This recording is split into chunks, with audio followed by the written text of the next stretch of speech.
I don't want any part of that whatsoever. Right. I do want a lot of a part of the Kings season, though. Now that we have the schedule coming out, Jason Ross, I'm going to hand it to you because you did some research here and put quite a bit of work in there. You've got some highlights and lowlights and lights. Lights. Just a lot of lights. Just lights everywhere. Yeah. 15 back-to-backs. That's one of the most in the league. 14 times, though, they'll play 3 games in 4 days. That's like that kind of stuff, when you're like, oh, this is a tough spot because they just played so many games. I mean, it's the way it works. It is the way it works. But that's some things where everyone has 41 and 41, but it's the nooks and crannies here that can be a little tougher. Yeah, and then I think it's a year-to-year thing. So, like, I know right away, we talked about it yesterday, like, okay, New Orleans. When do they play New Orleans? Because it was such a problem last year. Right. It might be an equally as big of a problem this year. I don't know.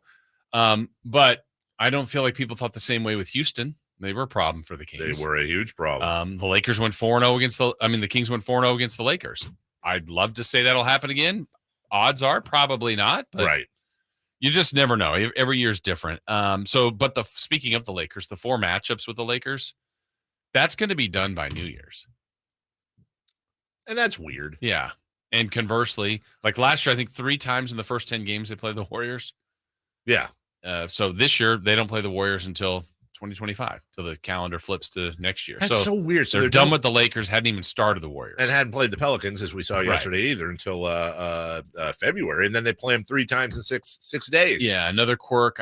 Not that this is that big of a deal. You only play the Eastern Conference teams twice, but I think 2 in the first 8, they'll be done with Toronto. Wow. Which also means a return of Davion early on. Does Davion get a video? I don't know. We'll find out November 6th. He gets a nice applause. Yeah, he gets a nice round of applause. Very likable. Worked hard. Nothing. I mean, I don't think everyone's like, Davion's got to go. It's just he's part of the business. Look, he has a lot of his career left. It's I hope for a good one. But as of right now, and obviously I'll root for him. But I was really wrong about Davion. I really, really thought he would have a better career so far. And I still very much think he could be one of those late bloomers. Just his work ethic, when he hits those jumpers, those rainbows, and he gets hot, I mean, the defense is always going to be there. He's a tremendous defender, but I just feel like there's another gear to Davion that he hasn't been able to consistently put together. Maybe it's the shadow of De'Aaron Fox. Yeah, he's behind one of the best players on the team. But he's one of those guys that, look, I'm not saying they necessarily should or shouldn't. That's a whole different story on trading him. He's one of those guys I could see the Kings trading in a couple of years being like, ugh, he's good. Yeah, I mean, I guess let's give him a best case scenario. If Toronto literally commits to him and plays him 28 minutes a game, what's his season look like? 28. I mean, I think the ceiling for him is like 16, 17 points. That's a pretty good ceiling. 5-6 assists and just lockdown defense. That's a really high, but that's good. That'd be a good player. Yeah, like you can't be a Drew Holiday because of the size, obviously, but just somebody that you can put in there at a guard that's just going to really, really make a difference. Yeah. So his return is November 6th. Harrison Barnes returns on December 1st and March 7th. Harrison Barnes will get the mother of all standing. He's going to get a really good ovation. Yeah, he should. He should. DeMar DeRozan returns to Chicago January 12th. That one's, obviously won't be in this building, but that's a significant return for him. He'll get a video. Yeah. Yeah. We mentioned earlier the national TV games. That happens 6 times for this team, but that can also be bumped up.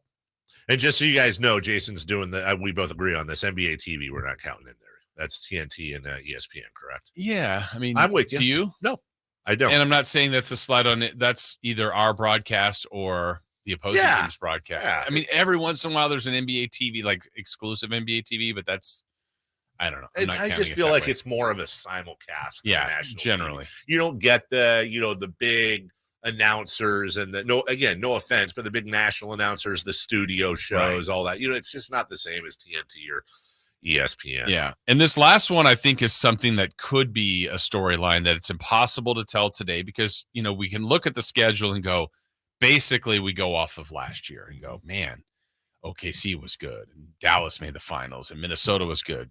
The assumption is they'll be good again, but that's an assumption. We just don't know. The Kings have 5 Western Conference teams that they only play 3 times. It's just the way it has to work. And remember, the schedule came out yesterday with 80 games. There's still the 2 to be made up on the Cup week where the Kings are hoping they're advancing, but if they don't, 2 other games get put in. Yeah, this might very well change. Yeah, so for example, last year, their 2 extra games, they had to play New Orleans again and Phoenix, which were 2 pretty good teams. Yeah. In comparison, the Kings went 3-1 in their group play, advanced. Minnesota went 3-1 in the group play, but didn't advance. Their 2 extra games that they got added were Memphis and San Antonio. They won those easily, right? And went in a season when, what's the difference between 2 games? Well, if the Kings won 48 games, they were not in the play-in. That's right. So 100% right. This year, the 5 Western Conference teams that they have scheduled just 3 as opposed to 4 are OKC. So that's 1 less game against the Thunder. Okay. 1 less game against Denver. 1 less game against New Orleans. That's 3 playoff teams there. 1 less against Houston and 1 less against Memphis. Now, again, 2 separate games could still be added if they're not advancing, but just little quirks there to see. But I think sometimes it's when you play teams, I joke that they play Toronto twice early. What if Toronto's hot early and then by the end they're bad, or vice versa? It's like, man, you don't want to play. I'm trying to think if somebody got better by the end of the year last year, but some teams, like at the end, they're just falling apart. It's absolutely. Like, they're tanking. It just worked well to play Portland at the end or whatever. You don't know how it'll lay out before the year, even though we all try to make predictions. I always have kind of a rule where I want to catch the best teams early and I want to catch the worst teams late. Yeah. If you're going to if you're going to beat a Boston in Boston, there could be the whole, it's a hangover, gold medal, playing 3 of their guys. They're just kind of out of sorts in the first month. Now's the time to get them, and a win's a win, whether you get it in October, you get it in April. Right. And then the bad teams, well, they're a lot of them are tanking or, trying new things late. So there's little nuances that can help and hurt. Yeah. And if I remember right, last year, I felt like they had like 1 5-game win streak, something like that. And then really kind of the rest of the year, they were about a 500 team. Yeah. So, I mean, you want to avoid obviously the long droughts and the more, hey, they won 3 of 4 or 7 of 10. Like you just want to kind of stay on the right side. You love to be ahead of the schedule and not like, man, there's 8 games to go and they need 2 games to you just want to be in the best position really all year long. And that's not easy to do in a talented Western Conference. I also would like to see them be injury free and also everyone have a career year. Honestly, do that. What happens if they're injury free? Right. And I don't know if you can have, but let's say of your Monk, well, they kind of did last year. I mean, Fox, Sabonis, and Monk were all career years. I would say the others weren't as good. I agree. I mean, Herter didn't have the same year. Barnes didn't. If everybody was just playing to the best of their ability in every minute they got, I would say they're close to 60. I would say the ceiling for this team would be top 3 seed. Oh yeah. If you're painting it the way you're saying, injury free, and like that's a Sabonis, Fox, DeRozan, Monk, Murray having big years. How are they not great? No, they would be great. And I would say probably Western Conference Finals. I think they could. Right. I think they could. I don't think they could go past that, but I don't know. I don't know what that looks like. It's the defense for me. It's just right. But I mean, that's probably implied that they're playing good defense. Good defense, right? Yeah. Whatever that version is. They have improved every year under Mike Brown. Yeah. Was their top 10? One of the starting lineups is just like Keon Ellis and everyone. Just all defense. Fox is nice your 6th man. Best bench in the league. They bring in those guys off the bench. They just start out with the defense. An all defensive squad. Just do a hockey change. Yeah. Oh, hey, before we go to break, I want to bring this up to you again. Would you be in favor of hockey substitutions in the NBA? I know we've had this conversation before. I was thinking about it again last night. Like as the only rule, or well, what I'm saying is just so people understand. Basically, if you want to, you have the 5 ability, in, 5 out, or game is going on, and like once your guy hits the touchline, hits the baseline over by where the bench is, you can have another guy ready to go to come in. So you could constantly be rotating players in and out without stopping the clock. Yeah. Be interesting. I think it would be interesting, actually. Gosh, there's a drill we used to do in basketball that was a fun game we played. The weave? No, not the weave. What was it like? I think it was 3-on-2. Knockout? Oh. 2-on-1. Oh, yeah. But what was it like? You were going, I think there was obviously, so if it was me, you, and Chris going down the floor going against Styles and Watkins. Yeah. Whoever scored would have to play defense. Wait, is that what happened? I thought so. Huh. The player that scored? Yeah. So you're 3 on 2. Yeah. So let's Or say you or scored. basically not who scored, but who took the shot. Would have to play Right. defense. And then what? Then Styles and Watkins go the other way, Yeah. right? Right.